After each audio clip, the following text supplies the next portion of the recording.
My first job that I was actually an employee and had a W-2 for and all that stuff was HEB. I got hired a week before I turned 16. I remember I interviewed with Lowell and got hired on the spot. I used to catch the bus down there. But that was my first paycheck job. But when I was 11, I lied and said I was 13, and I babysat for a family like consistently. They were adorable. It was Tim, Tanya, and Tatiana, and their voicemail was like, "Hi, this is Tim. This is Tanya. This is Tatiana." And they were really cute, and I babysat for them for a couple of years. So that was my first time getting paid consistently. And then I sold Cool Cups and made mums. I was very entrepreneurial in high school, so I had a lot of little side businesses. So that was my first jobs. You didn't ask all of that, but yeah. The first thing that comes to my mind is to do what makes you happy.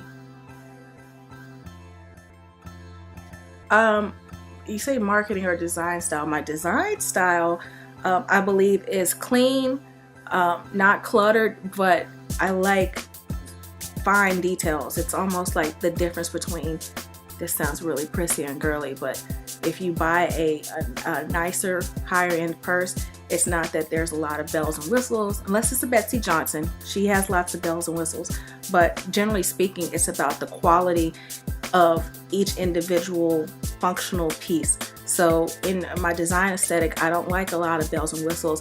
I like very refined details, light backgrounds with images barely fading through, things that you don't realize that you're noticing, but overall give you an impression that it's almost luxury. It's a luxury website because of the quality of the details. No, I am valuable.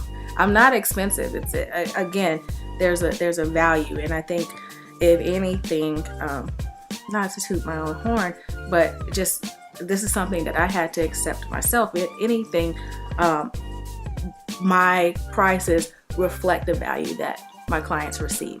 I don't offer bargain based prices. I don't discount my services because I do have quite a few years of experiences. I'm grateful for the different opportunities that I've had to work with people that inform my design. And it's just like when you hire a lawyer, you're not hiring somebody or a lawyer or a doctor. You're getting their experience, not just the action that they're performing on there. So am I expensive? No, I'm priced accurate and consistent with what value I bring to my clients.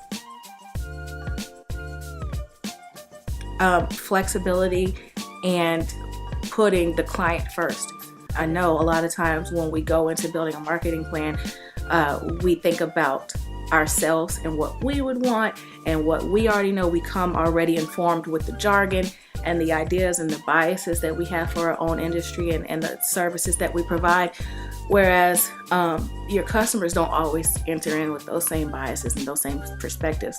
So when you're building a marketing plan, you really have to consider your customer's perspective. And a lot of times you have to step outside of yourself to do that. You may not even be capable of that. And that's why it's good to have focus groups. It's good to do buyer personas. It's good to actually have those conversations, those honest conversations with those people who would be your ideal clients to really understand what they're looking for and how they see your product or service.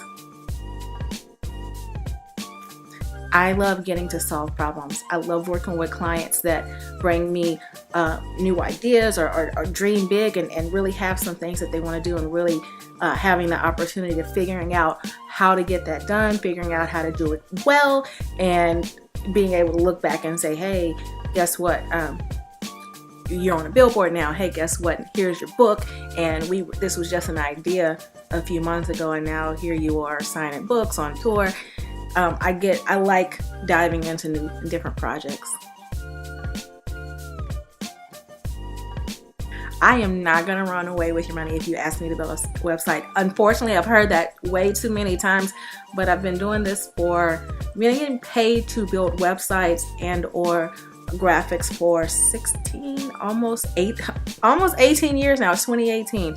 So 17 and a half years, because October of 2000 is when I first started getting paid. I was still in college. So no, I'm not running anywhere. I'm stable. I own my house. I'm here. I have kids looking at me. I have, a character and I have consistent history of being here and doing what I do. A good website is one that achieves what you want it to do. So if you're selling widgets, if you have the most beautiful website ever and it's gorgeous pictures of widgets, but nobody actually goes on there and is excited to buy a widget, whether you have e-commerce and you do it online, or if they need to call you to get a widget, if nobody moves closer to deciding to buy your widget, then your website might be pretty, but it doesn't work. So a good website is one that, yes, it looks pretty because we want to leave an impression of trustworthiness. People want to go online and make sure that you are a legitimate business. And if you have a free website tag down at the bottom, or if it's poorly done, or your logo is outdated, then you're not going to give that feeling of this is a legitimate business. I can trust putting my credit card information in. So a good website is one that looks good, but also functions and helps walk people through the sales process. Or if you're a nonprofit, it walks people through the process of understanding why they should donate or volunteer their time. It has to function. It has to actually work.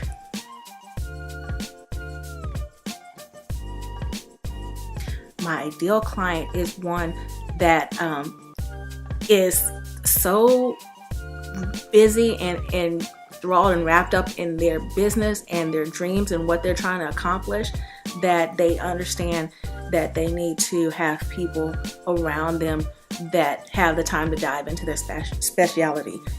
We do that with accountants, we do that with lawyers. My thing is marketing and using technology to promote businesses and businesses and nonprofits. So my ideal client trusts me with that, and I take that trust very seriously. I take that responsibility of being that person who stays on top of the trends, who stays on top of the technology and understands how to use those very seriously. I'm grateful for the opportunities that I've had to work with Fortune 500 companies, worked with nonprofits, worked on political campaigns, state and even nationally, been able to contribute to those. So I have a broad variety of experience to bring to bear in every design project, every marketing plan that I create. But that being said, I'm a learner. I love learning. So I'm always have a audiobook or a YouTube in my ear. So I'm constantly gaining new experiences to bring to the next day. So to answer your question, I'm more experienced every day than I was the day before. Being married with kids and getting progressively more happier and more stable in our marriage, and trying to bring Christ into our marriage. I think that's the biggest accomplishment, because not that there's not eternal implications with everything we do, but I think the marriage union and the fact that it's modeled, or the marriage union is modeled on Christ with his church, just goes to show just how important that is. I mentioned earlier, I only work with people who I feel passionate or I feel an affinity towards their particular project. So I would say when you work with me, I'm not just a pixel pusher. I'm not somebody that's just going to put up a blue website because you said you wanted a blue website. You have me all in. I'm part of the team.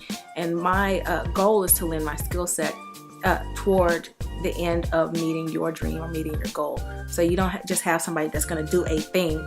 I'm part of the team here to help you obtain your goal.